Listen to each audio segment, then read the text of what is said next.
Minister of Rural Economic Affairs P. Harrison claims that there is a mafia which is concealing stocks of rice. According to data from the Department of Agriculture, 2.5 million metric tons of paddy was produced during the 2015-2016 Maha season, while 1.3 million metric tons of paddy was produced during the 2016 Yala season. A harvest close to 5 million metric tons of paddy was reaped this year. Therefore, 2.7 million metric tons of rice has been produced from the stocks of paddy this year. The annual requirement for rice in the country is 2.2 million metric tons. But why did the price of rice increase when there are sufficient stocks of rice to last until April next year?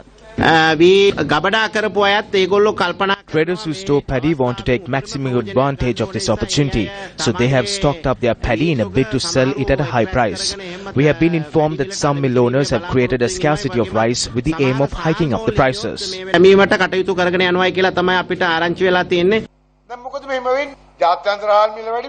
Why is this happening? Has the price of rice in the international market increased?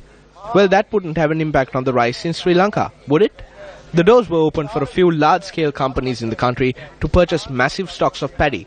The government stocks were insufficient to release to the market and control the price. The government intervened and curtailed the purchasing of paddy. In the midst of this, these stocks of paddy fell into the hands of a few large-scale traders.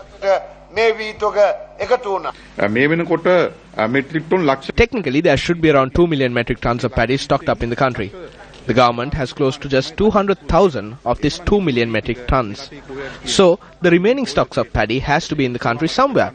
Where is it? The small and medium-scale mill owners honestly do not have the paddy now. The large-scale mill owners definitely have more than 15 metric tons of paddy in their possession. The government is protecting these large-scale mill owners. Why? Because only then do the ministers in the government get their commissions. These stocks of paddy cannot be released like releasing cattle from their shed. Cabinet has granted approval and the Paddy Marketing Board has called for the required price changes. Moreover, we have taken measures to release 50% of the stocks of paddy of those who received high prices. We are also taking measures to provide this opportunity for not just intermediaries but for rice mill owners as well. I think we are initially planning to import around 10,000 metric tons of paddy from overseas, both Samba and Nadu. We hope to sell a kilo of rice at a minimum of 50 to 60 rupees. It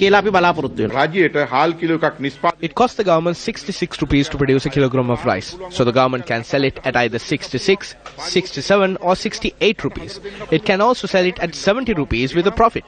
If the government gives such a competition at this point of time, all the large-scale mill owners who are concealing stocks of paddy will have competition. They will have no choice but to release their stocks of paddy. Why can't the government realize this? The